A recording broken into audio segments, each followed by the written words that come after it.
ugu yaraan 50 askari oo ka mid ahaa ciidankii daacadda u ahaa hogaamiyihii Koonfur Galbeed Cabdicasiis Xasan Laftagaren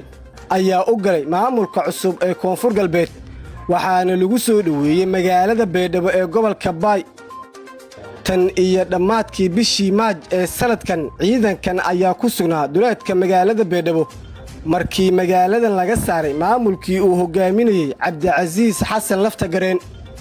maalmo dhowr ah iyo cishooyin kala duwan ayay weeraro qorsheysan waxay ku soo qaadeen magaalada Beedhabo waxaana wixii markaasi ka dambeeyay ee fariisin ay ku lahaayeen duleedka magaala madaxda gobolka Baay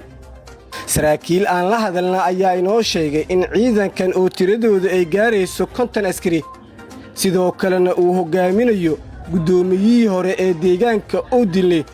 ay u soo galeen maamulka cusub ee Koonfur Galbeed waxayna saraakiishu ay sheegeen in si diiran loo soo dhaweeyay gaadiid ayay wateen iyo qaarkood hubkooda dagaalka waxaana la sheegay in ciidankan ay ka mid ahaanayaan ciidankii Koonfur Galbeed iyo maamulka cusub ee haatan meesha la wareegay isbitaalka Amora Specialist waxa uu dalka keenay qalab casri ah oo adigoo aan qalin lagu marsin ama dawo lagu siin ayaa laga daaweynayaa hameeyirida ragga waxaan xaadir kugu ah isbitaalka dhaqaatiir PhD sidata oo 20 sano wax ka badan ka shaqeynayay cilmiga cudurrada ragga